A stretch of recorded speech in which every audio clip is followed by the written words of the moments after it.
கருணை அருட்பெரும் ஜோதி. அருட்பெரும் ஜோதி அருட்பெரும் ஜோதி தனிப்பெரும் கருணை அருட்பெரும் ஜோதி. ஆன்மநேய ஒருமைப்பாட்டு உரிமையுடைய சகோதர சகோதரிகளே, இப்பொழுது நாம் வள்ளலாருடைய உயிர் இரக்கம் என்ற நிகழ்ச்சியின் வாயிலாக அதற்கு உண்டான வழிமுறைகள் என்ன என்பதையெல்லாம் தெரிந்து கொள்வதற்கு நமது ராஜேஷ் அவர்கள் சில கேள்விகளை கேட்டிருக்கிறார்கள். வள்ளல் பெருமானுடைய உயிர் இரக்கத்தினுடைய அடிப்படையே ஒழுக்கத்தின் வாயிலாகத்தான் வர வேண்டும் என்பதுதான் அவருடைய அடிப்படை குறிக்கோள். அந்த ஒழுக்கத்திற்கு தான் வள்ளலார் வைத்த பெயர் ஜீவகாருண்ய ஒழுக்கம். அந்த ஜீவகாருண்ய ஒழுக்கத்தினால தான் உயிர் இரக்கத்தை நாம் கடைபிடிக்க முடியும், அதே நேரத்தில் நம்முடைய உயிரையும் பாதுகாக்க முடியும். அப்போ அந்த உயிர் இரக்கத்திற்கு எதுவெல்லாம் நமக்கு தேவையானது, அதை எப்படியெல்லாம் நாம் கடைபிடிப்பது என்பதையெல்லாம் இப்பொழுது நாம் சிந்திப்போம். முதலிலே சொன்னோம், இந்த உயிர் இரக்கத்திற்கு நாம் கடைபிடிக்க வேண்டிய ஒழுக்கங்களிலே முதன்மையானது ஜீவகாருண்ய ஒழுக்கம். அந்த ஜீவகாருண்ய ஒழுக்கத்திலே முதன்மையானது இந்திரிய ஒழுக்கம். ஏனென்றால் ஒழுக்கங்களிலே 4 வகை இருக்கிறது. அதில் இந்திரிய ஒழுக்கம், கரண ஒழுக்கம், ஜீவ ஒழுக்கம், ஆன்ம ஒழுக்கம். இப்போ நம்ம முன்னாடி இந்திரிய ஒழுக்கத்தை பற்றி பார்த்தோம். இந்திரிய ஒழுக்கம் என்றால் நம்ம கண், மூக்கு, காது, செவி, மெய் என்று சொல்லக்கூடிய புறக்கருவிகளை, அதாவது இந்திரியங்கள் என்று சொல்லக்கூடிய ஐம்புலன்களினுடைய மூலமாக நாம் கடைபிடிக்க வேண்டிய இந்த உலக வாழ்க்கையில் எப்படியெல்லாம் அதை கடைபிடித்து வாழ வேண்டும் என்ற ஒரு கருத்துக்களை எல்லாம் நாம் சிந்தித்தோம். அது வள்ளலார் அவர்கள் மிக தெளிவாக நமக்கெல்லாம் அவர் கடைபிடித்தது மட்டுமல்லாமல் நமக்கு அதை எப்படி கடைபிடிக்க வேண்டும் என்பதை எழுத்து வடிவமாக, உரைநடை வடிவமாக நமக்கு தெளிவாக விளக்கம் தந்துள்ளார்கள். அதை படித்து அதன்படி நாம் பின்பற்றி வாழ்ந்தாலே நாம் உயிரிரக்கத்திற்குரிய அந்த வழிமுறைகளை தெரிந்து கொண்டு நம்முடைய ஆன்மாவையும் உயிரையும் உடம்பையும் காப்பாற்றுவதற்குண்டான வழிமுறைகளை தெரிந்து கொள்ளலாம். ஐயா அவர்கள் கரண ஒழுக்கத்திலே மிக தெளிவாக விளக்கத்தை தந்திருக்கிறார்கள். இந்திரிய ஒழுக்கத்தை பார்த்தோம். அடுத்தது கரணம் என்றால் என்ன என்று பார்த்தோமானால், கரணம் என்பது அகம், அகப்புறம், புறம், புறப்புறம் என்ற 4 பிரிவுகளிலே புறம் என்ற இடத்தில்தான் கரணம் என்பது இந்த உடம்பிலே இயங்கி கொண்டிருக்கிறது. அப்போ கரணங்கள் என்று அதுக்கு பெயர். கரணங்கள் என்றால் மனம், புத்தி, சித்தம், அகங்காரம் என்று சொல்லக்கூடிய 4 கருவிகள். இது இந்த 4 கருவிகள் என்பது கண்களுக்கு தெரியாது, ஆனால் செயல்படும். புறக்கண்களுக்கு தெரியாது, ஆனால் அது உள்ளே செயல்பட்டு கொண்டு இருக்கிறது. அதைத்தான் நாம் மனம் என்கிறோம், புத்தி என்கிறோம், சித்தம் என்கிறோம், அகங்காரம் என்கிறோம். அந்த மனம், புத்தி, சித்தம், அகங்காரம் என்ற 4 கருவிகள் தான் புறக்கருவிகளை இயக்கி கொண்டிருப்பது. இப்போ முதல் சொன்னோம் இல்லையா, இந்திரியங்கள் என்று சொல்லக்கூடியதை, இந்த இந்திரியங்களை இயக்கக்கூடிய செயல்பாட்டிற்கு எங்கிருந்து வருது அதற்கு ஆர்டர், அதாவது செயல்படக்கூடிய இயக்கம் எங்கிருந்து வருதுன்னா அங்கே கரணங்களிலிருந்து தான் வருது. அந்த கரணங்கள் என்பது தான் மனம், புத்தி, சித்தம், அகங்காரம் என்று சொல்லக்கூடிய 4 வகையான தொடர்புடைய கருவிகள்னு பேர். அது கண்களுக்கு தெரியாட்டியும் கூட அதுக்கு வள்ளலார் அது ஒரு கருவிகள் தான் அப்படின்றார். கண்ணுக்கு தெரியாத இயங்கக்கூடிய கருவிகள். அப்போ மனம் என்பது ஒரு பொருளை இல்லை ஒரு செயலை செய்விப்பதற்கு உண்டான தூண்டுகோலாக இருக்கிறது. தூண்டுகோலாக இருப்பது என்ன பண்ணுறது? புத்தி என்பது அது செய்யலாமா வேண்டாமா என்ற ஒரு உறுதியளித்து அந்த மனதிற்கு கட்டுப்பட்டு செய்யலாம் என்று தூண்டுகோல் பண்ணுறது. சித்தம் என்பது அதை நிர்ணயம் செய்கிறது. இது உடனடியாக செய்வதற்கு தகுதி தானா? அப்போ தகுதி என்றதை நம்ம நிறுத்தவும் முடியாது, நிறுத்தினால ஆபத்து. மனம் என்ற கருவி ஆர்டர் போட்டுடுச்சு, அதனால் நம்ம செஞ்சு தான் தீரணும், அதுக்கு உறுதி கொடுத்து தான் ஒன்று உறுதி பண்ணி அதை வெளியே தள்ளுது. அகங்காரம் என்பது செயல்படுவதற்குண்டான தூண்டுதலை முழுமையாக அங்கீகாரம் செய்து அனுப்புவது. அது வெளியே ஆர்டர் போட்ட உடனே இந்திரியங்கள் செயல்பட்டுடும். இது எப்படி செயல்படுதுன்னா ஒரு செகண்டுக்குள்ள மனம் நினைத்த மாத்திரத்தில் புத்திக்கு வந்து, சித்தத்துக்கு வந்து, அகங்காரத்துக்கு வந்து புறத்தில் இருக்கக்கூடிய கருவி கரணங்கள் எல்லாம் ஒரு செகண்டில் செயல்படுது. இது வந்து கரணங்களுக்கு உண்டான வேலைப்பாடுகள். இதைத்தான் வந்து கரணங்கள் என்று சொல்லப்படுகிறது. இந்த கரணங்கள் தான் நாம் செய்யக்கூடிய அத்தனை காரண காரியங்களுக்கும் அது கருவிகளாக இருக்கிறது. உன்னை பார்க்குறோம், கண்ணு பார்க்குது, கண்ணுக்கும் மனதுக்கும் ஒரு லிங்க் இருக்குது. புரியுதுங்களா? கண்ணு பார்க்காத மனம் செய்யாது. அப்போ அந்த புறக்கருவிகள் எதுக்கு துணையாக இருக்குதுன்னா கரணங்களுக்கு துணையாக இருக்குது. இப்போ நீங்கள் புறத்தில் ஒரு பொருளை பார்க்குறீங்க, ஒரு பூவை பார்க்குறீங்க, அந்த பூவை பறிக்கலான்னு நினைக்கிறீங்க. நான் பூவை பார்க்கறது கண்ணு, பறிக்கலாம் என்ன நினைக்கிறது மனம். கண்ணு போய் பறிக்குமா? பறிக்காது. கண்ணு பார்க்கிறது, மனம் பறிக்கலாம் என்று சொல்லுகிறது. அது அப்போ நினைக்கிறது. அது நினைத்த மாத்திரத்தில் கரணங்களுக்கு ஆர்டர் கொடுத்து இந்திரியங்கள் செயல்படுது.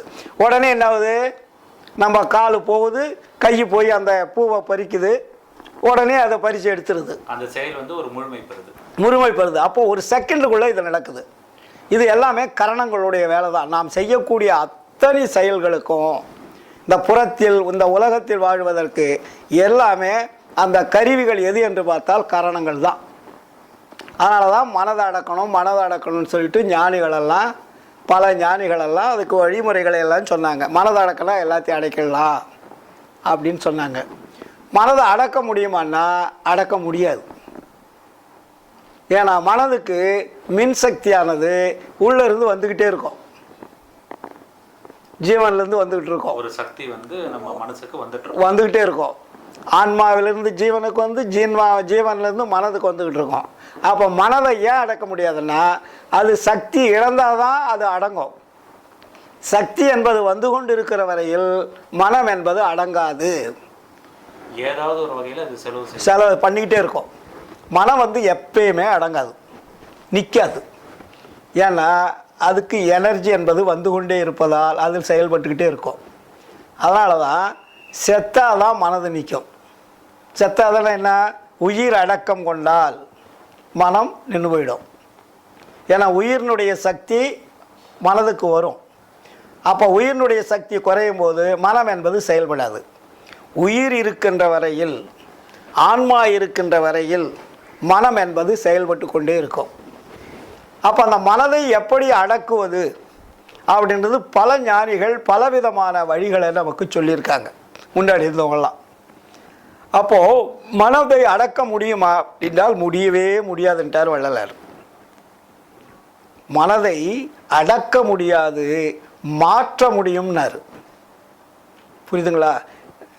மாற்றுவதுன்னு அதாவது இந்த செயலை செய்யாதப்பா, இந்த செயலை செய்யின்னு சொல்கிறதுக்கு மாற்றலாம். இப்போ நீங்கள் உட்காந்துருக்கீங்க, ஐயா அந்த சேரை விட்டு அந்த சேரில் உட்காருங்கன்னு சொன்னால் உட்காருவீங்க இல்லையா? அதுபோல் மனதை அடக்க முடியாது. ஆனால் இந்த செயல் செய்வது நீ தவறானது, இந்த தவறை செய்யாத, இந்த நல்லதை செய்யுன்னு சொல்லி அதை மாற்றலாம். வழிபடுத்துதல் மாற்றலாம்.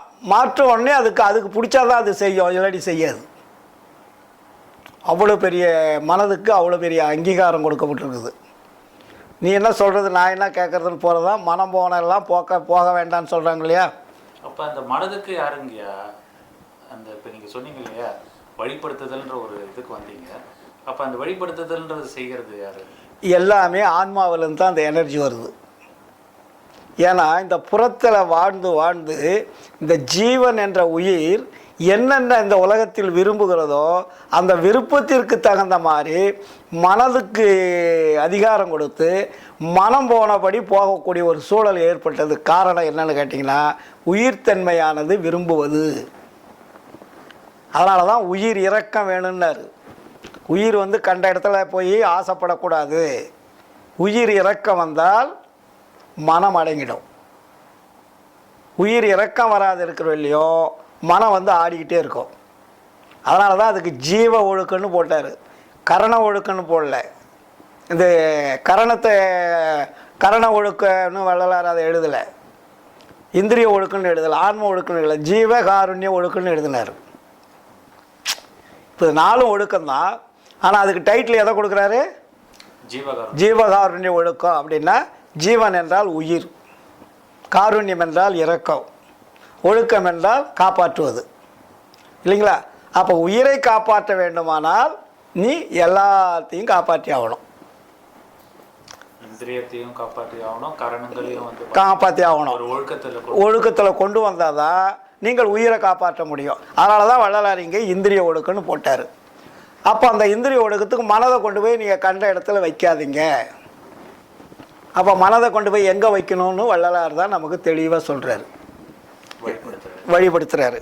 அப்போ அதுக்கு முன்னாடி இருந்தவங்களாம் என்ன பார்த்தாங்க? கோயில் குளத்துக்கு போனாங்க, அபிஷேக ஆராதனை பண்ணாங்க, இல்லாட்டி தியானம் பண்ணாங்க, மனதை அடக்கிறதுக்கு யோகம் பண்ணாங்க, தவம் பண்ணாங்க, இப்படி பல வகையில் மலைக்கு போனாங்க, குகைக்கு போனாங்க. தனியாக போயிருந்தாக்கா மனம் அடங்கிடும் அப்படின்னு பல இமயமலையிலிருந்து எங்கெங்கேயோ காடுகள் மலைகள் குகைகளுக்கெல்லாம் போய் தவம் கிடக்கிறது. இதெல்லாம் எதுக்கு? இந்த உலகத்தில் இருந்தால் மனம் வந்து அடங்காது, அங்கே போனால் அடைக்கலாம் அப்படின்னு போனாங்க. அங்கே போனாலும் அந்த மனம் அடங்குதான்னா அடங்காது, அங்கேயும் போய் வெற்றி பெறலை. அதுக்காக வள்ளலார் என்ன பண்ணுறாரு? இதுக்கு கரண ஒழுக்கம்னு ஒரு ஒழுக்கத்தை போட்டார். மனத்தை கட்டுப்படுத்துவதற்கு பேர் தான் கரண ஒழுக்கம். அப்போ கரண ஒழுக்கத்தில் என்ன சொல்கிறாருங்க வள்ளலார் நமக்கு தெளிவாக? உங்களுடைய மனதை சிற்சபையின் கண் நிறுத்துதல் வேண்டும்னார். சிற்சபைன்னா என்ன? ஆன்மா இருக்கிற இடத்துக்கு பேர் சிற்சபை. நம்மளுடைய அகம் என்று சொல்லக்கூடிய நம்ம உடம்புக்குள்ள 4 பகுதிகளாக இருக்கிறது. அகம் என்பது ஆன்மா, அகப்புறம் என்பது ஜீவன், புறம் என்பது கரணங்கள், புறப்புறம் என்பது இந்திரியங்கள். அப்போது இந்த கரணங்கள் இருக்கக்கூடிய மனதை, அதுதான் ஹெட்டு, கரணங்களுக்கு ஹெட்டு யாருன்னா மனம். அப்போ அந்த மனதை கொண்டு போய் எங்கே படுத்திக்கணும்னா சிற்சபையின் கண் நிறுத்துதல். சிற்சபைன்னா தெரியாதுன்றதுக்காக வள்ளலார் மறுபடியும் எழுதுகிறாரு. அதாவது முதலில் புருவ மத்தியின் நிற்கச் செய்தல். புருவ மத்தியன்னா ஆன்மா இருக்கக்கூடிய இடம், அந்த இடத்துல கொண்டு போய் மனதை நிறுத்துங்க. சரி, அந்த இடத்துல போய் நீங்கள் எப்படி நிறுத்துவீங்க? அது ஒன்றுமே தெரியாது. தெரியாத இடத்துல ஆன்மா இருக்குது, இல்லைங்களா? அப்போ ஆன்மா இருக்கிற இடத்துல ஒன்றுமே தெரியாத மனதை கொண்டு போய் எங்கே நிறுத்துவீங்க? நிறுத்துறதுக்கு தெரியாது.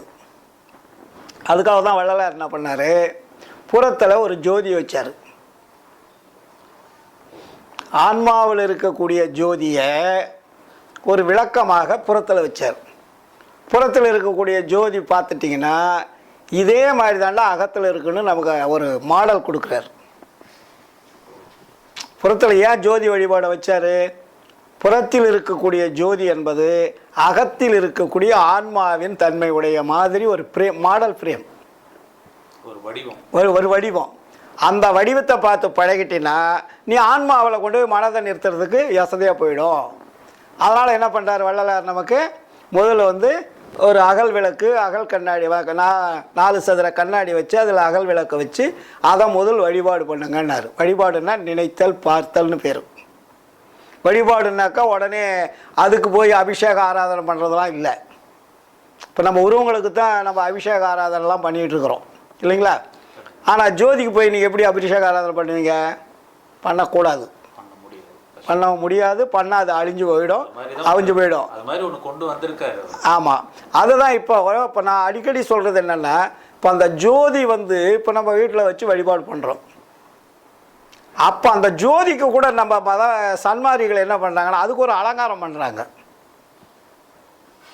ஒரு அறியாமை, அந்த பழக்க வழக்கத்தினாலையும் பழைய அந்த சமயம் அதில் இருந்து வந்ததுனால இப்போ நீங்கள் இப்போ நிறைய சன்மாரிக்கிட்ட பார்த்தீங்கன்னா ஜோதி இருக்கும். அந்த ஜோதிக்கு மாலை மரியாதைலாம் பண்ணுவாங்க. ஒரு மாலையை போடுவாங்க, அதுக்கு முன்னாடி ஒரு தட்டத்தை வைப்பாங்க, அதில் சோடத்தை வைப்பாங்க, இல்லையா? அதுக்கு கீழே ஒரு விளக்க வைப்பாங்க, அதில் விபூதி வைப்பாங்க. நிறைய சன்மார்க்க சங்கத்தில் 199 இடத்துல இப்படித்தான் இருக்குது. இதெல்லாம் கூட அறியாமை தான், பழக்க வழக்கங்கள்னால. அது அவங்க சமய மதத்திலேருந்து வந்ததுனால இப்போ நீங்கள் நம்ம குறிப்பிட்டு சொல்ல வேண்டியதில்லை, எல்லா இடத்துலையுமே அப்படித்தான் இருக்குது. இதெல்லாமே தவறு. நீ வள்ளலார் வந்து கடவுள் ஒளியாக இருக்கிறார் என்பதை நமக்கு அதை அறிமுகப்படுத்துவதற்காக புறத்தில் வந்து ஒரு தகர கண்ணாடி தகர கண்ணாடி வச்சு ஒரு விளக்கு வைக்கணும்னு சொன்னார். நீ அந்த பிரேமுக்கெல்லாம் மாலையை போட்டு மரியாதை பண்ணிவிட்டு முன்னாடி ஒரு தட்டத்தை வச்சு அதில் வந்து குங்குமம் சந்தனம் விபூதி வச்சுன்னா என்ன அர்த்தம்? அப்போ சமய மத கோயிலுக்கும் நீங்கள் செய்கிறதுக்கு என்ன வித்தியாசம் இருக்குது? புரியுதா இல்லையா நான் சொல்கிறது? இதை நான் சொல்லும்போது என் மேலே சில பேர் வந்து மனசு கஷ்டப்படுவாங்க. காரணம் அது தவறு. வடலூர்லேயும் சரி, வடலூரில் செய்கிறதே தவறு தான். அதுக்கு போய் பூ மாலை போட்டு அலங்காரம் பண்ண வேண்டிய அவசியம் கிடையாது. நீ உன்னுடைய தலையில் இருக்கக்கூடிய அந்த ஆன்மாவினுடைய ஒளியை தான் அவர் புறத்தில் வச்சிருக்கிறார். இப்படி தான் கடவுள் ஒளியாக இருக்கிறார் என்பதை காட்டுவதற்காக வச்சதை தவிர அதை போய் நீங்கள் மறுபடியும் வழிபாடு பண்ணிகிட்டு இருக்கிறீங்க. வழிபாடு என்பதல்ல, நினைத்தல், பார்த்தல். அப்போது நிறைய பேர் வந்து இப்போது சன்மார்க்கத்தில் வந்து கரண ஒழுக்கத்தில் வந்து பயிற்சி நிறைய கொடுப்பாங்க. ஆளாளுக்கு ஒரு பயிற்சி கொடுத்துட்ருக்காங்க. வள்ளலாருடைய அந்த சுத்த சன்மார்க்கத்திற்கு மனதை அடக்குவதற்கும் அதில் வந்து நம்ம இறைவனை நினைப்பதற்கும் பயிற்சி கொடுக்குறாங்க. ஒவ்வொரு இடங்கள்லையும் பார்த்தா ஒவ்விதமான பயிற்சி இருக்கும். இந்த பயிற்சியில் நமக்கு நடைமுறைக்கு ஒத்துட்டு வருமானா ஒத்துட்டு வராது. அப்போது வள்ளலார் வந்து சன்மார்க்க தியானம்னே ஒரு தியானத்தை நமக்கு குறிப்பிடுறாரு. அது வந்து உயிர் இறக்கத்திற்காகவும் ரெண்டாவது வந்து மனதை அடக்குவதற்காக, மனதை நிலைநிறுத்துவதற்காக நமக்கு சொல்கிறார். அப்போ மனதை கொண்டு போய் நம்ம எங்கே நிறுத்தணும்? ஆன்மாவில் சிற்சபையின் கண் நிறுத்தல்னு சொல்லிட்டாரு. சிற்சபையில் என்ன இருக்குதுன்னு தெரியாது. இது 7 திரைகளாக மறைக்கப்பட்டிருக்குது. அது உச்சியின் கீழே உள்நாக்குக்கு மேலே மத்தியில் இருக்குது. இந்த கண் அங்கே போகுமான்னா போகாது. ஆனால் கண்ணுக்கு தெரியாது. அப்போ கண்களை மூலமாக கரணத்தை நாம் கட்டுப்படுத்த வேண்டும். கரணத்தின் மூலமாக கண்களை கட்டுப்படுத்த வேண்டும். இதுதான் அந்த கரண ஒழுக்கம் இந்திரிய ஒழுக்கத்தினுடைய ஒரு லிங்க்கு. கண்ணை பார்க்கணும், கண்ணை முதல்ல அடக்கணும், அதுக்கப்புறம் தான் மனம் அடங்கும். கண் போகிற இடத்துல தான் மனம் போகும், மனம் போகிற இடத்துல தான் கண்ணு போகும். கண்ணு தனியாக போகாது, மனமும் தனியாக போகாது. இது ரெண்டுக்கு லிங்க் இருக்குது. நீங்கள் மனதை ஒரு இடத்துக்கு கொண்டு போயிட்டீங்கன்னா கண்ணு அங்கே ஆட்டோமேட்டிக்காக போயிடும். நீங்கள் தூங்கும் போது ஏதாவது நினைங்க, படத்தை பார்த்துட்டு மனம் போகிற இடத்துக்கு கண்ணு போயிடும். அங்கே மனசில் ஒரு பிம்பம் உருவாது. அப்போ அந்த பிம்பம் கண்ணில் தெரியுதா? கண்டிப்பாக. அப்போ கண்ணு மனமும் ஒன்றோட ஒன்று லிங்க், தொடர்புடையது. அப்போ அதனால தான் வள்ளலார் இங்கே இந்திரிய ஒழுக்கத்தை கரண ஒழுக்கத்தில் மனதை சிற்சபையின் கண் நிறுத்துதல் வேண்டும். அப்போ சிற்சபை என்பது ஆன்மா இருக்கக்கூடிய இடம். அந்த ஆன்மா இருக்கக்கூடிய இடத்தில் பார்க்க முடியாது. அதனால் நமக்கு புறத்தில் என்ன வச்சார்? ஒரு விளக்க வச்சார். அப்போ விளக்குக்கு வந்து நம்ம என்ன பண்ணணும்? இடைவிடாது நமக்கு நேரம் கிடைக்கும் போது அந்த ஜோதியை நாம் தொடர்பு கொண்டு பார்த்து கொண்டே இருக்கணும். அதான் நமக்கு வேலை. அப்போ அந்த ஜோதி உங்கள் கண்ணு அங்கே ஜோதியில் பார்க்கன்னா மனம் தானாக அந்த இடத்துல தான் நிற்கும், வேற எங்கேயும் போகாது. ஏன்னா கண்ணு ஒன்றை பார்க்குது. கண்ணு பார்க்கும்போது மனம் போகாது. புரியுதுங்களா நான் சொல்கிறது? ஆமாம். கண்ணு எதை பார்க்கின்றதோ அதனுடைய இடத்திற்கு மனமும் சென்றுவிடும். ஆனால் கரண ஒழுக்கத்தில் வள்ளலார் மிகவும் வலியுறுத்தியது, ஒரு ஜோதியை உங்கள் கண்கள் பார்த்து கொண்டிருந்தால் மனம் அந்த இடத்தில் சென்றுவிடும்.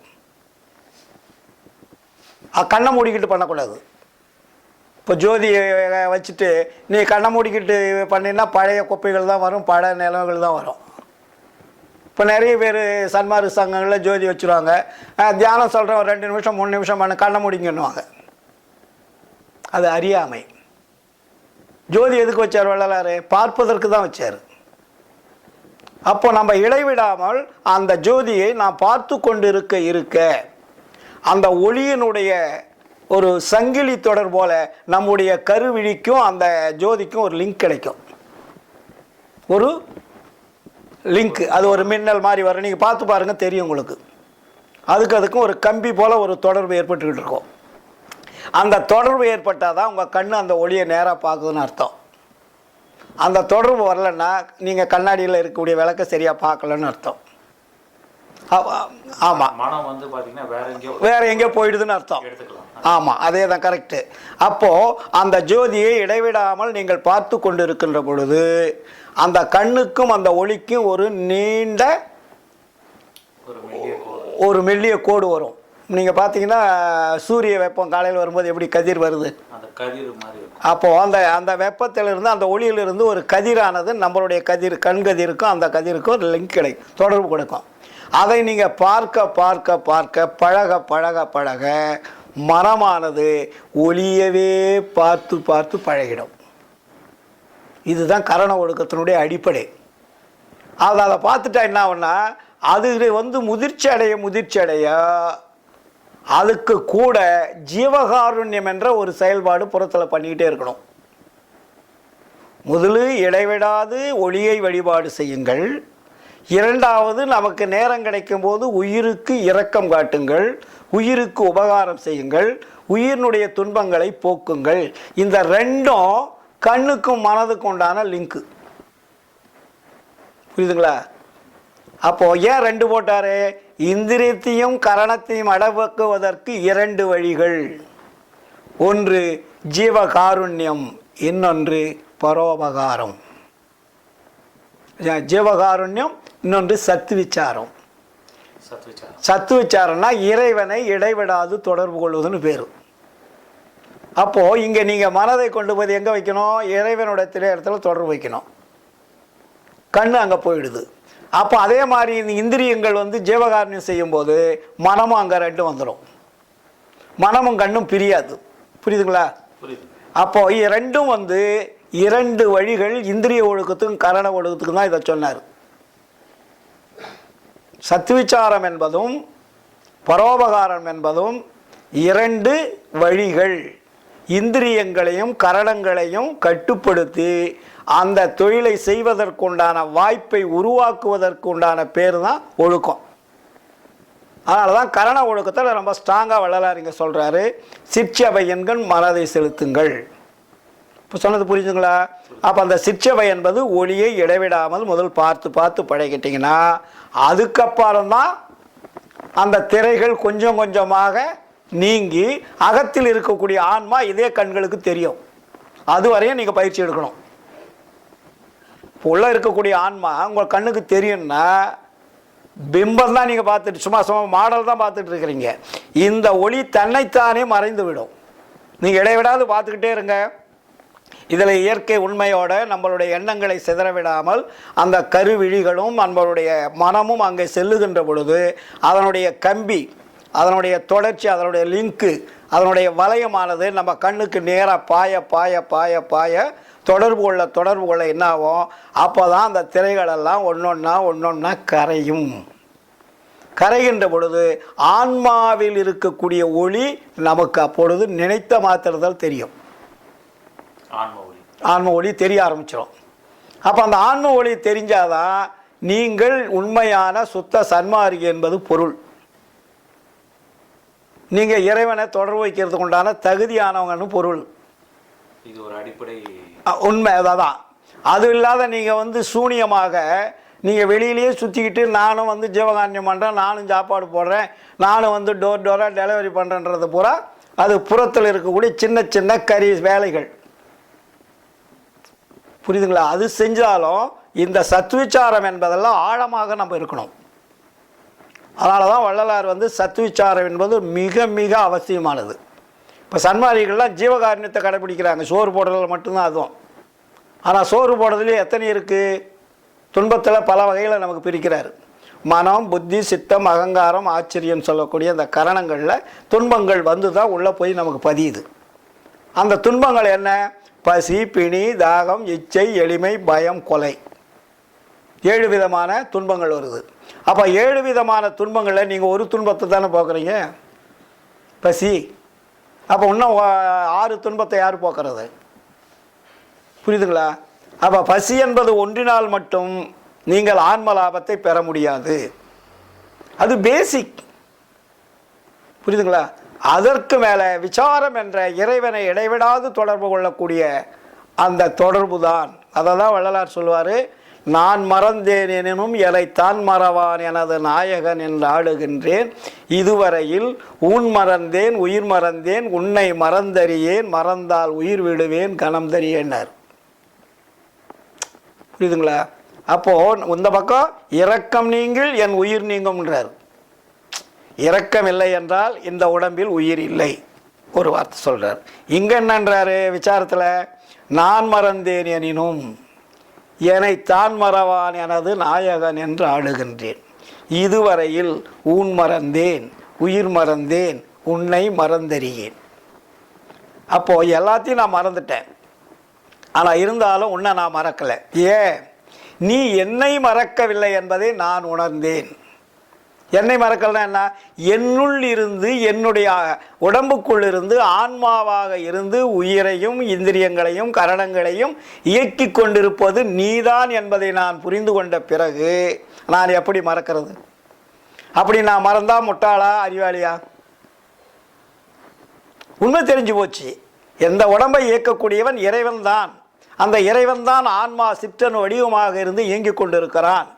இது உண்மை என்பதை நான் புரிந்து கொண்டு விட்ட பிறகு, என்னை இயக்கக்கூடியவன் நீதான் என்று அறிந்துவிட்ட பிறகு நான் எப்படி மறப்பது?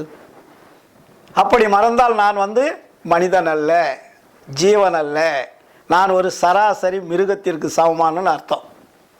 புரியுதுங்களா? அதனால தான் இந்திரிய ஒழுக்கத்தில் அவ்வளவு ஸ்ட்ராங் பண்ணுறாரு. அப்போ இங்கே இந்திரிய ஒழுக்கத்தில் என்ன சொன்னார்? மனதை சிற்றவையன்கண் நிறுத்துதல், அதாவது புருவ மத்தியில் நிற்க செய்தல். அதுக்கப்புறம் நீங்கள் இந்த புற வழிபாடை செய்ய செய்ய செய்ய நினைக்க நினைக்க அகத்தில் இருக்கக்கூடிய ஆன்மா தெரியும். அப்போ துர்விஷயத்தை பற்றாதிருத்தல். துர்விஷயம்னா என்ன? கெடுதலான செயல்கள், நமக்கு ஆபத்து தரக்கூடிய செயல்களை நாம் செய்யக்கூடாது. ஜீவதோஷம் விசாரித்தல். இப்போ ஜீவதோஷம்னா என்ன? புலன் நம்ம விசாரிப்போம். நீ என்ன ஜாதி சார், என்ன மதம் சார், என்ன குலம் சார், என்ன கோத்திரம் சார், எந்த நாடு சார், என்ன மொழி சார்னு விசாரிப்போம். இப்போ அதை விசாரிச்சிட்டிங்கன்னா என்னாச்சு? உங்களுக்கு ஆன்ம நேயம் அடிபட்டு போயிடும். அதெல்லாம் விசாரிக்கக்கூடாது. அதை விசாரிக்காத இருக்கிறவன் எவனோ அவன்தான் மனிதன். நான் இதுவரையிலும் யாரையும் நான் விசாரித்ததில் இல்லை. வள்ளலாருடைய திருவருட்பாவை நான் கையில் இழுத்ததிலிருந்து இன்னைக்கு வெளியே எங்கள் வீட்டுக்கு யார் வந்தாலும் நீ என்ன ஜாதின்னு கேட்க மாட்டேன், என்ன மதம்னு கேட்க மாட்டேன், என்ன சமயம்னு கேட்க மாட்டேன், என்ன குலன்னு கேட்க மாட்டேன், எதுவுமே கேட்க மாட்டேன். இப்போ நீங்களாம் வந்தீங்களா கேட்டனா? யாரையும் கேட்க மாட்டேன். இதுதான் ஆன்மநேயத்தை பாதிப்பது. அப்போது அவங்களுக்கு தகுந்த மாதிரி முதலியாருன்னா பற்றுதல் இருக்கும். வேறு ஜாதின்னாக்கா அதை விட கொஞ்சம் வேற்றுமை, வேறு சமயம்னா அதை விட வேற்றுமை, வேறு மதம் என்ன அதை விட வேற்றுமை. அப்போ வேற்றுமை எங்கே வருது? ஜீவதோஷம் விசாரிப்பதிலிருந்து தான் ஆரம்பமாகுது. அது தோஷம்னா உங்களை பிடிக்கக்கூடிய சனியை தோஷம் பிடிச்சிருந்தா இருமை, அதாவது இருள் அடைஞ்ச மாதிரி இருள் உள்ளவனுக்கு தோஷம் பிடிக்கும். தோஷன்ற வார்த்தையில் ஒரு குறிப்பிட்ட தோஷம்லாம் எவ்வளோ பெரிய கொடுமையானது இல்லையா? அதனால தான் ஜீவதோஷம் விசாரியாதிருத்தல். உயிர் எல்லாம் ஒன்றாச்சே, ஒன்றுன்னு இன்னும் உனக்கு அறிவு வேலை செஞ்சா நீ போய் இன்னொருத்தனை போய் என்ன ஜாதின்னு கேட்பியா? ஜீவன் என்பது உயிர், உயிர் என்பது ஒரே தன்மை உடையது. அந்த ஒரே தன்மை உடையது என்ற அறிவு நமக்கு விளங்கிடுச்சுன்னா நம்ம போய் கேட்க மாட்டோம். இதில் பிரிவுகள் வர்றதுக்கு வாய்ப்பே இல்லை. நீ அமெரிக்காக்காரன், ரஷ்யாக்காரன், ஜப்பான்காரன், அரேபியக்காரன் கூட நினைக்கக்கூடாது. எல்லாமே இறைவனுடைய குழந்தைகள், எல்லாமே உயிருள்ள ஜீவர்கள்.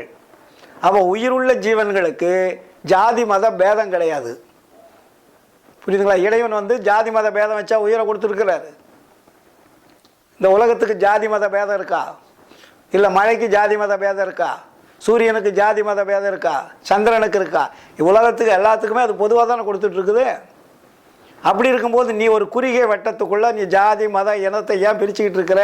நல்லிணக்கத்தை பற்றி அப்பயே பேசியிருக்காரு. அதனால தான் ஜாதி மதங்களை ஏன் சாடுறாருன்னா, இந்த ஜாதி சமய மதங்கள் தான் இந்த பிரிவினை உருவாக்கியது.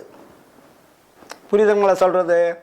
அதனால தான் ஜாதியிலே, மதங்களிலே, சமய நெறிகளிலே, சாத்திர சந்தடிகளிலே, கோத்திர சண்டையிலே, ஆதியிலே அபிமானித்து அலைகின்ற உலகீர் அலைந்து அலைந்து வீணே நீர் அழிதல் அழகலவே. இதுக்கு உனக்கு அழகே கிடையாது. அழகு என்பது எது?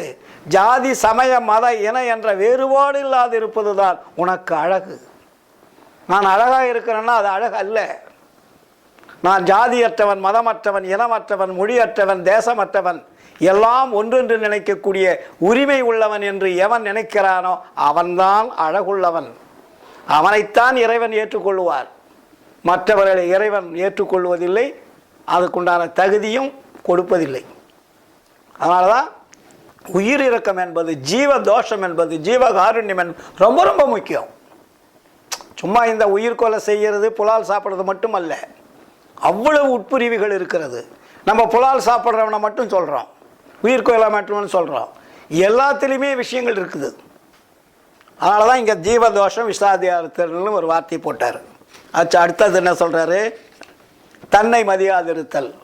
நான் தான் பெரியவன், நான் தான் அந்த உலகத்துக்கு அரசாட்சி செய்கிறவன், என்கிட்ட இவ்வளோ கோடி சொத்து இருக்குது, எவ்வளோ பொருள் இருக்குது, எவ்வளோ பணம் இருக்குது, எனக்கு நல்ல மனைவி, அழகான மனைவி இருக்குது, நல்ல குடும்பம் இருக்குன்னு தன்னை பற்றி பெருமை அடிக்கக்கூடாது, தன்னை மதிக்கக்கூடாது. நாளைக்கு நீ எல்லாம் சமமான நிலையில் இருக்கிற, எதாக இருந்தாலும் கொண்டு போக முடியாது, எல்லாம் சமம்.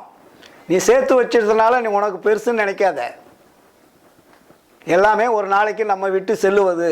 அதனால் நீ மற்றதை இருப்பதனால் தன்னை மதித்து பெருமையாக நினச்சிக்காத, தன்னை மதிக்கக்கூடாது, பற்றற்ற தன்மையோடு இருக்கணும். அடுத்தது செயற்கை குணங்களால் ஏற்படும் கெடுதிகளை நீக்கி இயற்கையாக தத்துவமயமாக இருத்தல். செயற்கை குணங்கள்னால் கரணங்கள் மூலமாக தான் நமக்கு வந்தது. இப்போ செய்கிறதெல்லாம் என்ன? கல்யாணம் பண்ணணும், குடும்பம் நடத்தணும், சொத்து வாங்கணும், சுகம் வாங்கணும், பொருள் வாங்கணும், இது எல்லாமே செயற்கை குணங்கள். அப்போ இயற்கை குணங்கள்னால் என்ன? எதுவுமே நமது இல்லைன்னு நினைக்கிறதுக்கு பேர் தான் இயற்கை குணம். செயற்கை குணம் என்பது எல்லாம் நமக்கு வேணும்ன்றது செயற்கை குணம். இது எல்லாமே கடவுளுடைய பொருள், இது மற்ற எல்லா உயிர்களுக்கும் தேவையான பொருள். இந்த பொருள் எனதுன்னு நினைக்கிறது எவ்வளோ பெரிய குற்றம், புரியுதுங்களா? அதனால் எதுவுமே நமது அல்ல, எல்லாம் இறைவனுடைய சொத்து. எல்லா உயிர்களுக்கும் அனுபவிப்பதற்கும் அதை தொடர்பு கொள்வதற்கும் உரிமை இருக்கிறது. அதனால் எல்லாமே இயற்கையானது, செயற்கை அல்ல. நீ செயற்கை என்று நினைத்து அதை சேர்த்து கொண்டு விட்டால் அது குற்றம். இயற்கையாக விட்டுடணும்.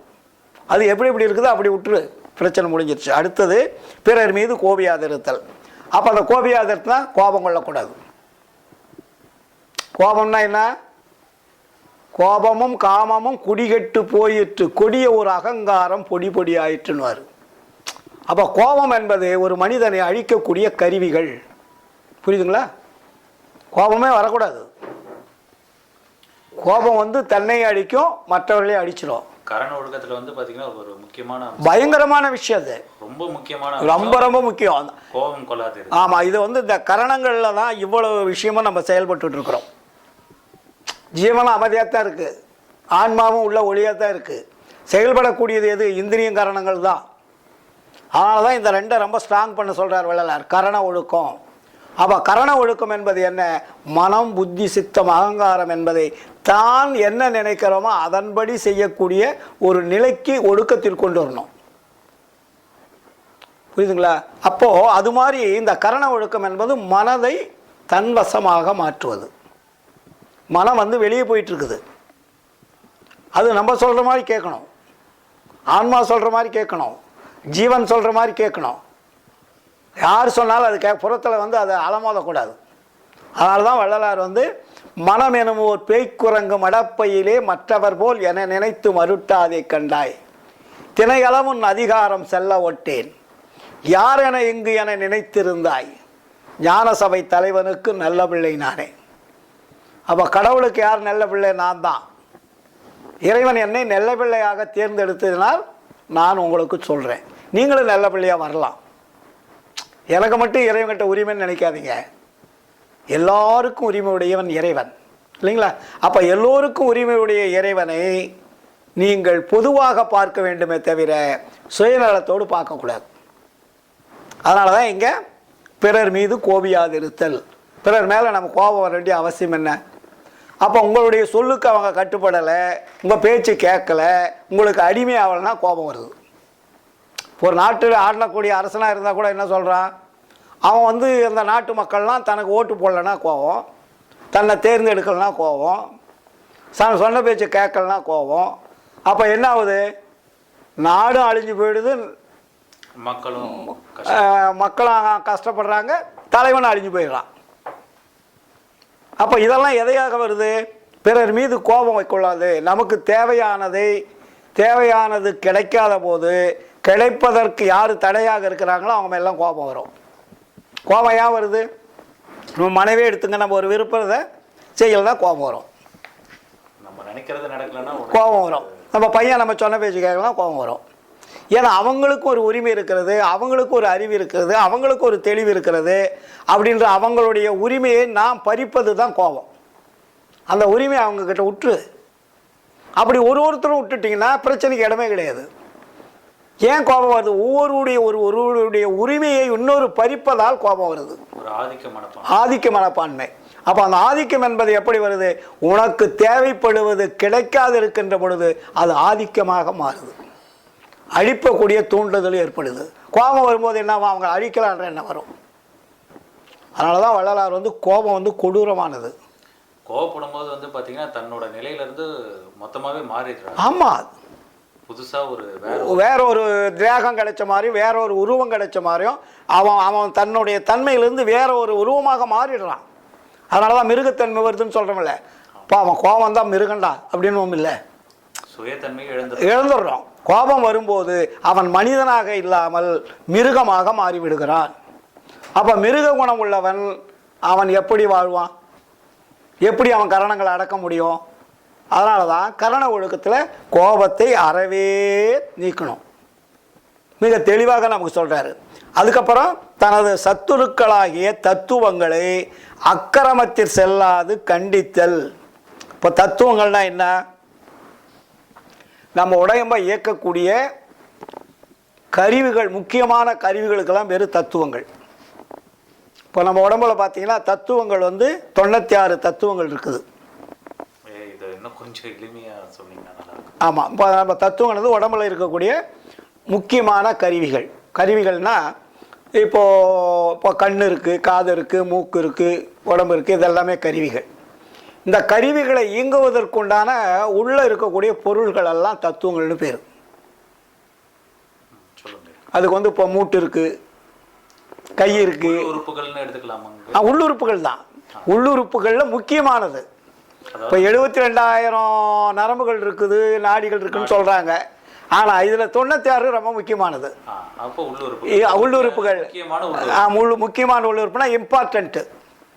அதில் ஒரு சாதாரணமாக பார்த்தீங்கன்னா முக்கியமாக பார்த்து உங்களுக்கு சொன்னால் புரியும். இப்போது நம்ம ஆண்மகளிலிருந்து முதுகந்தண்டு வழியாக ஒரு பெரிய முதுகந்தண்டு, அதுக்கு பேர் முதுகந்தண்டுன்னு பேர். முதுகெலும்புக்கு முதுகந்தண்டு அப்படின்னு சொல்கிறது தமிழில். இப்போ இந்த முதுகந்தண்டு தான் இந்த உடம்பை பிடிச்சிக்கிட்டு இருக்கு, பிடிச்சிக்கிட்டு இருக்கு. கையை பிடிச்சிக்கிட்டு இருக்குது, இந்த பக்கம் கையை பிடிச்சிக்கிட்டு இருக்குது. உடம்பு முன்னாடி இருக்கக்கூடிய உறுப்புகள் வயிறு, சிறுகுடல், பெருகுடல், அப்புறம் இந்த தொடையிலுடைய மூட்டெலும்பு, கால் எலும்பு எல்லாத்தையுமே அந்த முதுகந்தண்டுன்னு இருந்து தான் எல்லாமே கிளையாக வருது. அதுக்கு ஒரு சென்ட்ரல் பீம், எப்படி இந்த காங்கிரீட் பீம் போட்டால் அந்த பீமிலேருந்து ரூமை பிரிக்கிறோம் இல்லையா, அது மாதிரி அந்த முதுகந்தண்டு என்பது முதுகண்டு. அதுக்கு 6 ஜங்ஷன் வச்சுருக்காரு பாருங்கள் இறைவன். எப்படி? மூலாதாரம், சுவாதிஷ்டானம், மணிப்பூரகம், விசுத்தி, அநாதகம், விசுத்தி அநாதகம்னு சொல்கிறார். அப்போது இந்த 6 ஆதாரங்கள்னு அதுக்கு பேர் வச்சாங்க. இப்போ அந்த தத்துவங்கள்னு பார்த்திங்கன்னா நமக்கு மிக தெளிவாகவே நமக்கு வள்ளலார் உரைநடை பகுதியிலே எழுதி வச்சிருக்கிறாரு. அப்போ அந்த தத்துவங்களெல்லாம் இப்போ என்ன பண்ணுதுன்னா இந்த இந்திரியங்கரணங்களுக்கு தகுந்த மாதிரி தான் அது ஒர்க் பண்ணிகிட்டு இருக்குது. அது நம்மளுடைய ஆன்மாவனுடைய ஜீவனுடைய தன்மைக்கு அது ஒர்க் பண்ணாமல் அது என்ன பண்ணுது, இந்த கரணங்களுக்கும் இந்திரியங்களுக்கு தகுந்த மாதிரி தான் அது வேலை செஞ்சிட்டு இருக்குது. இந்திரியங்களுக்கும் கரணங்களுக்கும் கட்டுப்பட்டு அது வேலை செய்யுது. பார்த்தீங்கன்னா உதவி செய்யுது. அப்போ இதை தான் இங்கே நிறையா தெளிவாக எழுதியிருப்பார்.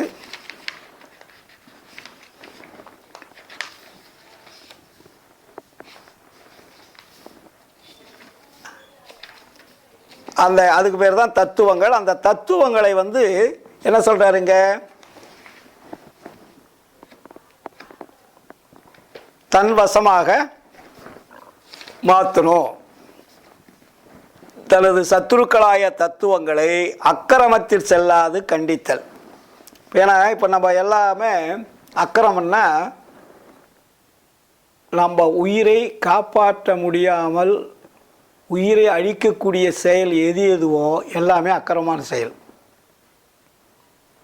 நம்ம உயிருக்கு ஆபத்து வருதுன்னா நம்ம தவறு செஞ்சிட்டோம், அதனால தான் உயிருக்கு ஆபத்து வருதுன்னு அர்த்தம். அப்போ தவறு செய்வதற்கு இந்த உடம்புக்குள்ளே இருக்கக்கூடிய கருவிகள் எல்லாம் தத்துவங்கள், உதவி செய்த கருவிகள்லாம். இந்த கருவிகளில் தான் நம்ம என்ன பண்ணாங்கன்னா ஆலய வழிபாடாக வச்சாங்க. இப்போ நீங்கள் ஒரு கோபுரத்தை கட்டி பார்த்தீங்கன்னா எங்கே பார்த்தாலும் சிலைகள் இருக்கும். அப்போ அந்த சிலைகள்லாம் ஒவ்வொரு கருவிகள், நம்ம உடம்புக்குள்ளே இருக்கக்கூடிய கருவிகளில் உருவங்களாக நமக்கு வச்சுருக்கான். அதுக்கு பேர்லாம் தத்துவங்கள். தத்துவங்களுக்கு ஒரு உருவத்தை வச்சுருக்கான், ஒரு சிலைகள் மாதிரி. அது எப்படி ஒரு வீரத்தனமாக செய்தால் வீரன், பெண்மைத்தன்மை செஞ்சால் பெண்மை, குரங்குத்தனமாக வேலை செஞ்சால் குரங்கு, விநாயகர், இதெல்லாம் எப்படி வச்சாங்கன்னா அதனுடைய தன்மைக்கு தகுந்த மாதிரி வச்சுருக்குறாங்க. அதனால தான் இப்போ விநாயகர், முருகன், பெருமாள், சிவன் இப்படிலாம் வச்சுருக்கிறது பூரா உள்ளே இருக்கக்கூடிய தத்துவங்கள் தான். அதனால தான் வள்ளலார் கூட அந்த சமய தெய்வங்கள் எல்லாமே தத்துவங்கள் அப்படின்னாரு. அது உண்மைகள் அல்ல, தத்துவ சம்சாரங்கள்னு வரும். மகாபாரதம், ராமாயணம், இதிகாசம் எல்லாமே தத்துவங்கள் அடிப்படையில் தான் அது பின்னப்பட்ட கதைகள். அது உண்மையான கதைகள் அல்ல, ஆனால் தத்துவங்களை கதைகளாக வைத்திருக்கிறார்கள். அந்த கதாபாத்திரத்தினுடைய ஹெட்டை வந்து இப்போ மகாபாரதத்தை பார்த்தீங்கன்னா கிருஷ்ணர்னு வச்சுருக்காங்க. கதாநாயகன் யாருன்னா கிருஷ்ணர். கிருஷ்ணர்னா ஆன்மா. இந்த ஆன்மாவை வச்சு இந்த புறத்தில் இருக்கக்கூடிய அத்தனை கருவிகளையும் வச்சு ஒரு மகாபாரத கதையாக வச்சுட்டாங்க. ஒரு விளக்கம் சொல்லி பேரை வச்சு அம்மா அப்பா, எத்தனை குழந்தைகள், எத்தனை பிள்ளைகள், எத்தனை பேரங்கள், பஞ்ச பாண்டவர்கள். இப்படி பஞ்ச பாண்டவர்கள்னா என்ன, ஒரு சின்ன எக்ஸாம்பிள். பஞ்சபூதங்கள், நம்ம உடம்புல இருக்கக்கூடிய ஐம்புலன்கள் சொல்லணும் இல்லைங்களா, அந்த ஐம்புலன்கள் தான் பஞ்ச பாண்டவர்கள். புறத்தில் பார்த்தீங்கன்னா 5 பஞ்சபூதங்களுக்கு பேர் தான் பஞ்ச பாண்டவர்கள். இதுக்கெல்லாம் இதை தான் நம்ம வள்ளலார் என்ன சொல்கிறாருன்னா, இந்த கதையை நீங்கள் படிச்சுட்டு போனீங்கன்னா உங்களுக்கு காலம் பத்தாது, வேணா அந்த கதையிலே போய் அடிஞ்சு போயிடுவீங்க, அதெல்லாம் தூக்கி ஒரு பக்கமாக போட்டுருங்களான்ட்டார். உண்மையக்கே வந்துருங்க. ஆமாம், நேரடியாக உண்மைக்கு வாங்க. பொய்யான கற்பனை கதைகளுக்கு உங்களுடைய மனதை செலுத்தாதீர்கள். அதனால தான் கலை உரைத்த கற்பனையை நிலையென கொண்டாடும் கண்மூடி வழக்கமெல்லாம் மண்மூடி போகன்னார். இது கலையை உரைக்க வந்த கற்பனை கதைகள். அதனால தான் இங்கே வள்ளலானது தன்னுடைய சத்துருக்களாகிய தத்துவங்களை அக்கிரமத்தில் செல்லாது கண்டித்தல். அப்போ அந்த கதைகளை நம்பி நீங்கள் போய் அழிஞ்சு போயிடாதீங்க, அதுக்குள்ள மனதை செலுத்தாதீங்க. மனதை அதில் செலுத்திட்டீங்கன்னா பெற வேண்டியதை உங்களால் பெற்றுக்கொள்ள முடியாது, அனுபவிக்க வேண்டியதை அனுபவித்து கொள்ள முடியாது, உண்மை நிலையை உணர முடியாது. அதனால் வந்து இங்கே தத்துவங்களை அக்கிரமத்தில் செல்லாது கண்டித்தல் என்னாவே நீங்கள் புற வழிபாட்டுக்கு செல்லாதீங்கன்னு தான் பொருள். மெயின் வந்து மனமானது புற கதைகளையோ கற்பனைகளையோ வழிபாட்டு முறைகளையோ உங்களுடைய மனதை கொண்டு போய் அங்கே செலுத்தாதீங்க. கரண ஒழுக்கம். அதனால தான் கண்டித்தல்னு போடுறாரு பாருங்க. அக்கிரமத்தில் செல்லாது கண்டித்தல். கண்டித்தல்னா என்ன, அங்கே போகாதன தடுத்து நிறுத்தணும். அப்போ தடுத்து நிறுத்துறதுக்கு என்ன வழி, யார் தடுத்து நிறுத்துறது? அதனால தான் உங்களுடைய மனதை கொண்டு போய் ஆன்மாவில் நிறுத்துங்கன்னார். புறத்தில் செல்லக்கூடிய மனதை நிறுத்தணும். எங்கே நிறுத்தணும்? ஆக்னாவில் நிறுத்துங்க. அந்த ஒளி வழிபாடு பூர்வ மத்தியில் நிறுத்துங்க. அப்போ நீங்கள் போகாதீங்கன்னா கேட்க மாட்டீங்க. அதுக்கு ஒரு மாடலாக, ஒரு வெளிப்புறமாக, ஒரு பயிற்சி முறையாக தோற்ற வெளியில் வச்சிருக்காரு. இந்த சித்தி விளாக திருமாளிகளை இதை வந்து நமக்கு மிக தெளிவாக பேருபதேசத்தில் சொல்கிறாரு. அப்போ பேருபதேசத்தில் என்ன சொல்கிறாரு, ஒரு மனிதன் எப்படிலாம் இனிமேல் கடைபிடிக்கணும் அப்படின்றத மிக தெளிவாக நமக்கு பேருபதேசத்தில் விளக்குறாரு.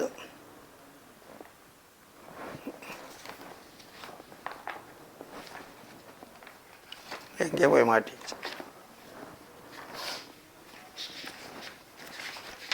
இந்த இந்திரிய ஒழுக்கத்தை கரண ஒழுக்கத்தை பற்றி தான் பேருபதேசமே. கடைசியில் சித்தி விளாக திருமாளிகளை சொல்கிறார். கரண ஒழுக்கத்தை பற்றி பேசி அப்படியே பேருபதேசத்துக்கு வந்துட்டோம். ஆமாம். அப்போ என்ன, அந்த கரண ஒழுக்கத்துக்கு முக்கியமானது என்னன்னு சொல்கிறாருன்னா, இங்கே இங்குள்ள நீங்கள் எல்லாரும் இதுவரையில் இருந்தது போல் இனியும் வீண்காலம் கழிக்காதீர்கள். ஹெட்டிங் அதுதான். அப்போ இது முதல் சாலைக்கு ஆண்டவர் போகிற 10 தினமாகிய கொஞ்சங்காலம் நீங்கள் எல்லாரும் நல்ல விசாரணையில் இருந்து கொண்டிருங்கள். கரண ஒழுக்கத்தை கொண்டு வந்துட்டாருங்க. அங்கே கரண ஒழுக்கத்துக்கு என்னென்ன கடைபிடிக்கின்றாரு, இங்கே உபதேச பகுதியில் நீங்கள் எல்லாரும் நல்ல விசாரணையில் இருந்து கொண்டிருங்கள். நல்ல விசாரணை என்ன? உண்மையை தெரிந்து கொள்ளக்கூடிய விசாரம், சத்து விசாரம். அந்த விசாரணை எதுவென்றால் நம்முடைய நிலை எப்படிப்பட்டது, நமக்கு மேல் நம்மை அதிஷ்டிக்கின்ற தெய்வத்தினுடைய நிலை எப்படிப்பட்டது என்று விசாரிக்க வேண்டியது. அதற்கு தக்கபடி நீங்கள் ஒருமித்தாவது அல்லது தனித்தனியாவது உங்கள் அறிவிற்கும் ஒழுக்கத்திற்கும் ஒத்தவர்களுடன் கூடியாவது, இல்லைங்களா, இவ்விசாரணை முகத்தில் இருந்தால், இப்போ நான் சொன்னேன் இல்லையா, புற வழிபாடுன்னு, புற வழிபாடு அந்த ஒளி வழிபாடு, அந்த விசாரணை முகத்தில் இருந்தால் நமது ஆன்ம அறிவை விளக்கமின்றி மூடிக்கொண்டிருக்கின்ற அனந்த திரைகளில் அழுத்தமாயிருக்கின்ற முதல் திரையாக பச்சை திரை முதலில் நீங்கும். அப்போ இது எதில் வருது? கரண ஒழுக்கம் கடைபிடிக்கணும். இந்திரிய ஒழுக்கம் முடிஞ்சு கரண ஒழுக்கத்தை கடைபிடிக்கும் போது அந்த கடவுள் தன்மையை நாம் தெரிந்து கொள்ள வேண்டுமானால் நாம் உருவ வழிபாடை விட்டு ஒளி வழிபாட்டுக்கு வரணும். அதனால தான் இங்கே நமக்கு தெளிவுபடுத்துகிறாரு. அப்படி இருந்தால் அனந்த திரைகளில் அழுத்தமாக இருக்கக்கூடிய முதல் திரையாக பச்சை திரை முதலில் நீங்கிவிடும். அந்த 7 திரைகளில் முதல் திரை பச்சை திரைன்னா என்ன? அதான் டார்க் பிளாக், அழுத்தமான திரை. அந்த அழுத்தமான திரை வந்து அவ்வளோ சீக்கிரம் நீங்க முடியாது. ஏன்னா இது வெளியே நீங்கள் பார்த்து பழகி அது பூரா டார்க்காக போய் உக்காந்துச்சு, புறப்பொருட்களில் மயங்கி. அதனால் நம்ம என்ன பண்ணப்போ அதை கருணையினாலையும் விசாரத்தினாலையும் அதை நீக்கணும். கருணையினால் மட்டும் அதை நீக்க முடியாது, விசாரத்தினாலையும் நீக்கணும். அதாவது அந்த விசாரத்தில் ஈடுபட்டு தனியாகவோ இல்லை வந்து பார்த்தீங்கன்னா மற்றவருடைய நம்ம ஒற்ற கருத்துள்ளவர்கள், ஒற்ற கருத்துடையவர்கள் கூட நம்ம வந்து அந்த சத் விசாரத்தை மேற்கொண்டால் நம்ம வந்து அந்த பயன், நமக்கு ஒரு நல்ல பயன் கிடைக்கும், நமக்கு ஒரு லாபம் கிடைக்கும். அப்போ தான் அந்த லாபம்தான் அந்த திரையை நீக்கிறது. அந்த திரை எது? பச்சை திரையாகிய முதலில் நீங்கிவிடும். அந்த பச்சை திரை அது நீங்கினால் மற்ற திரைகள் அதிவிரைவில் நீங்கி போய்விடும். மற்ற அது சீக்கிரமாக நீங்கிடும். ஏன்னா முதல் திரை நீக்கிறது ரொம்ப கஷ்டம். அதனால தான் அந்த பசுமை வர்ணம் எப்படிப்பட்டது என்றால் கருமைக்கு முதல் வர்ணமான பசுமையாக இருக்கிறது. கருமைக்கு முதல் வர்ணம்னா என்ன? கருப்பையும் பச்சையும் சேர்த்தனீங்கன்னா டார்க் பிளாக் ஆகிடும். கருப்பு என்பது வேறு. நீங்கள் கருப்பையும் பச்சையும் சேர்த்துட்டிங்கன்னா டார்க் பிளாக் கேட்குறோம் இல்லையா, பெயிண்ட் கடையில் போய் சார் டார்க் பிளாக் நூல் கொடுக்கணும் டெய்லருங்க, இல்லாட்டி டார்க் பிளாக்கு பெயிண்ட் கொடுக்கணும். கருமை வண்ணம் அது வந்து கருமைன்னா சுத்த கருப்புன்னு சொல்கிறோம்ல, அந்த கருப்புக்கு பேர். பச்சையும் கருப்பையும் சேர்ந்தாக்கா டார்க் ஆகிடும், வெறும் கருமை இல்லாமல். ஆமாம், அது பச்சை சேர்ந்துடுது. அப்போ அந்த பசு, அதை தான் இங்கே வள்ளலார் சொல்கிறாரு, கருமைக்கு முதல் வண்ணமான பசுமையாக இருக்கிறது. இப்படிப்பட்ட அழுத்தமான திரை நீங்க வேண்டும் என தோத்திரத்தும், தோத்திரம்னா கரண ஒழுக்கத்துக்கு வந்துருச்சா, தோத்திரத்தும் தெய்வத்தை நினைத்தும் நமது குறையை உண்ணியும் இவ்வண்ணமாக இருக்கின்ற போதும் படுக்கின்ற போதும் இடைவிடாதும் இவ்விசாரத்தோடு இருக்க வேண்டும். கரண ஒழுக்கத்துக்கு இவ்வளோ பெரிய விஷயம் இருக்குது, இவ்வளோ முக்கியத்துவமாக இருக்குது. அப்போது ஆண்டவர் நமக்கு உண்மை தெரிவிக்க வேண்டும் என்ற முயற்சியுடன் இருக்க வேண்டும். சும்மா உட்காந்துட்டு இருக்கக்கூடாது. கடவுளே, ஆண்டவரே, என்னை படைத்த இறைவனே, எனக்கு உண்மையை தெரிவிக்க வேண்டும். அந்த உண்மையை தெரிந்தால்தான் நான் வந்து உயிரை காப்பாற்ற முடியும். அந்த உயிர் இரக்கம் என்பது எனக்கு அப்போ தான் தெரியும். என்னுடைய உயிரை நான் காப்பாற்றணும், என்னுடைய உயிரை காப்பாற்றற்கு மற்றவருடைய உயிரை காப்பாற்றணும். இந்த உண்மையெல்லாம் எனக்கு தெரியப்படுத்த வேண்டும் என்று நாம் இடைவிடாது விசாரித்து கொண்டிருக்கணும். அப்போ அந்த விசாரம் அதிகமாக அதிகமாக என்ன ஆகும்னா உங்களுக்கு அறிவு என்பது விளக்கம் அடையும். புரியுதுங்களா? இப்போ அறிவு என்பது மூடிக்கொண்டு இருக்குது, அந்த அறிவு வந்து விரியும். இந்த கரண ஒழுக்கத்தை மேற்கொள்வது. ஆமாம், அதனால தான் வள்ளலார் சொல்வார், ஜீவகாருண்யம் விளங்கும் போது அன்பும் அறிவும் தானாக விளங்குன்னுவார். ஜீவகாருண்யம் மறையும் போது அன்பும் அறிவும் தானாக மறையும். இது ரெண்டுக்கு லிங்க் இருக்குது. அப்போ ஜீவகாருண்யம் மறைந்தால் அறிவும் மறைஞ்சிரும், அறிவும் மறைஞ்சிரும், அன்பும் மறைஞ்சிரும். அப்போ ஜீவகாருண்யம் விளங்கும் போது அறிவு விளங்குது, அன்பு விளங்குது. அப்போ நீ நல்லவனாக மாறிடுற. புரியுதுங்களா? அதனால தான் எங்கள் வள்ளலார் ஜீவகாருண்யத்தை, அந்த உயிர் இறக்கத்தை மிக ஸ்ட்ராங்காக பிடிச்சார். அப்போ கரண ஒழுக்கத்தில் இவ்வளோ பெரிய விஷயங்கள் இருக்குது நமக்கு. சும்மா ஏதோ கரண ஒழுக்கம்னா புறத்தில் செய்கிறது அல்ல. அங்கே என்ன சொல்கிறாரு, அப்பொழுதுதான் உண்மை தெரிவிக்க வேண்டும் என்கின்ற முயற்சியுடன் இருந்தால் தெரிய வேண்டியதை தெரிந்து கொள்ளலாம். இதுவரையும் உங்களுக்கு எது எது தெரியலைன்னு சொன்னீங்களோ, எது எது புரியலைன்னு சொன்னீங்களோ, அத்தனையும் உங்களுக்கு தெரிய வரும். இப்போ நீங்கள் யாருக்கிட்டையும் போய் நீங்கள் நாளைக்கு ஒரு கேள்வி கேட்க வேண்டிய அவசியம் இருக்காது. ஐயா இதுக்கு என்ன விளக்கம் சொல்லுங்கன்னு கேட்க வேண்டிய அவசியம் இருக்காது. ஒரு பாடலுக்கோ இல்லை ஒரு விளக்கத்துக்கோ வள்ளலார் இப்படி சொல்லியிருக்காரு, அது எனக்கு கொஞ்சம் விளக்கம் சொல்லுங்களேன்னு கேட்க வேண்டிய அவசியம் வராது. நாமளே அதுக்கான பயிற்சிகளை மேற்கொண்டால் தெரிவிக்க வேண்டியதை தெரிவிச்சிருவாரு. உங்களுக்கு கேள்வி கேட்டு பதிலை கேட்கணுன்ற அவசியம் வராது. இப்போ நம்ம கேள்வி கேட்டு மக்களுக்கு போய் சேரணுமென்றதுக்காக கேள்வி கேட்டு பதில் சொல்லிகிட்டு இருக்கோம். ஆனால் அந்த முயற்சி எல்லாரும் இருந்தாங்கன்னா இந்த நிகழ்ச்சியே தேவையில்லை. அந்த முயற்சியில் எல்லாரும் இருக்கும்போது இந்த நிகழ்ச்சி தேவையில்லாதது, எல்லாருக்குமே வெட்ட வெளிச்சமாக தெரிஞ்சிடும். அந்த பயிற்சிகளை மேற்கொள்றதுக்கும் ஒரு காரணம் இருக்குது. ஏன்னா அது ஏன்னா இதுக்கு முன்னாடி நம்மளை மறைச்சிட்டாங்க. அதெல்லாம் பேருபதேசம் சொல்லுவார், இந்த உண்மையெல்லாம் மறைத்தவன் ஒரு வல்லவன், அவன் மறைத்ததை இதுவரையில் யாரும் திறக்க முடியவில்லை, உடைக்கவும் முடியவில்லைன்றார். ஏன்னா அவ்வளோ பெரிய ஒரு மறைப்பை இந்த உலக மக்களுக்கு அவன் மறைச்சி எழுதி வச்சுட்டு போயிட்டான். அவன் எழுதி வச்சவன் சாதாரண ஆள் கிடையாது, பெரிய வல்லவன் அறிவுள்ளவன் தான்றாரு. அவன் பூட்டிய வச்சிட எல்லாத்தையும் போட்டு லாக் பண்ணிட்டான், கதைகளாகவும் கற்பனைகளாகவும். அதனால தான் எல்லாரும் மாடுக்கு மாதிரி போயிட்டு இருக்குது. அதனால அவன் பூட்டிய பூட்டை இதுவரையில் யாரும் திறக்க வரவில்லை, உடைக்கவும் வரவில்லை என்றார் வள்ளலார். அப்படின்னா நான் வந்து உடைச்சிட்டேன் என்ன அர்த்தம்? அதுக்கான திறவுகோல். அதனால தான் ஜீவகாருண்யமே மோட்ச வீட்டின் திறவுகோல். உண்மையை மறைப்பதற்கு எது எது தடையாக இருந்ததோ அந்த தடைகளை உடைத்து எறிவதற்கு பேர் தான் திறவுகோல். உண்மையை தெரிந்து கொள்வதற்கு பேர் தான் திறவுகோல். திறவுகோல் வந்து ஏதோ சாவியை கொண்டு கையில் தூக்கி போகிறது அல்ல. அறியாமை என்னும் அந்த அஞ்ஞானத்தை, அறியாமையை தெளிவுபடுத்துவதற்கு பேர் தான் திறவுகோல். அப்போ அந்த திறவுகோல் எதன் மூலமாக கிடைக்கும்? ஜீவகாருண்யத்தினாலேயும் உயிர் இரக்கத்தினாலேயும் இடைவிடாது இறைவனை நினைத்து கொண்டு அவரிடத்திலே தொடர்பு கொள்வதனாலேயும் நமக்கு கிடைக்கும். அதனால தான் தாயாகி தந்தையுமாய் தாங்குகின்ற தெய்வம்,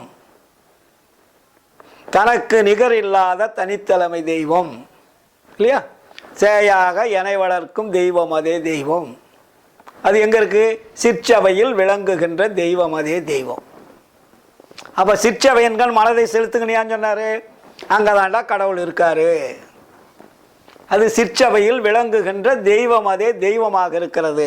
அந்த தெய்வத்தை தொடர்பு கொள்வதுதான் ஜீவகாருண்யம் என்ற ஒழுக்கத்தில், இந்திரியம் என்ற ஒழுக்கத்திற்கு அடுத்தபடியாக உள்ளே இருக்கக்கூடிய அகப்புறம், புறம் என்ற அகப்புறம், புறம் என்ற இடத்தில் இருக்கக்கூடிய அந்த கரண ஒழுக்கம் ரொம்ப ரொம்ப முக்கியம். அந்த கரண ஒழுக்கத்தில் இன்னும் நிறைய விஷயங்கள் இருக்குது. நம்ம கொஞ்சம் கொஞ்சமாக தெரிஞ்சு ஓவர்லோடு பண்ணக்கூடாது இல்லையா? அதனால் கொஞ்சம் கொஞ்சமாக நம்ம தெரிஞ்சுக்கிட்டு இதில் அந்த கரண ஒழுக்கத்தை, மனதையும் புத்தியும் சித்தத்தையும் அகங்காரத்தையும் எப்படி தன்வசமாக மாற்ற வேண்டும் என்பதை ஒவ்வொரு சன்மார்க்கிகளும் மற்ற மனித தேகம் படைத்த ஆன்மநேய ஒருமைப்பாட்டு உரிமை உடையவர்களும் தெரிந்து கொண்டோமானால் அவர்கள் நலம் பெறலாம், இந்த நாட்டையும் நலம் பெற வைக்கலாம், எல்லா உயிர்களும் இன்புற்று வாழ்வதற்குண்டான ஒரு வழியை நாம் உருவாக்கலாம் என்று கூறிக்கொண்டு மீண்டும் தொடர்வோம். நன்றி, வணக்கம், வாழ்த்துக்கள், மகிழ்ச்சி. அருட்பெரும் ஜோதி, அருட்பெரும் ஜோதி, தனிப்பெரும் கருணை, அருட்பெரும் ஜோதி.